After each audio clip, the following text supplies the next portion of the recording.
Maharashtra news, बातमी फक्त जनतेच्या हक्काची। उमरगा तालुक्यातील अतिवृष्टीमुळे शेतकरी संकटात। उमरगा तालुक्यातील व आणि काही परिसरात दिनांक 2 व 3 सप्टेंबर रोजी सायंकाळी झालेल्या मुसळधार पावसामुळे काढणीस आलेल्या सोयाबीन पिकांसह खरीप पिकांचे अतोनात नुकसान झाले आहे।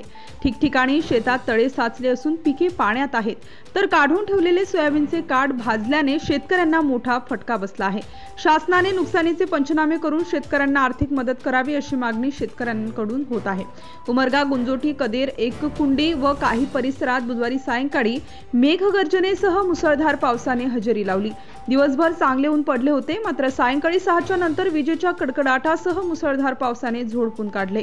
त्यामध्ये काढणीस आलेल्या सोयाबीन पिकासह खरीपातील अन्य पिकांचे मोठ्या प्रमाणात नुकसान झाले आहे।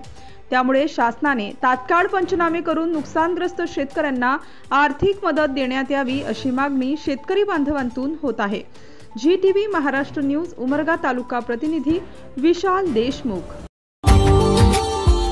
Subscribe now and press the bell icon. Never miss an update.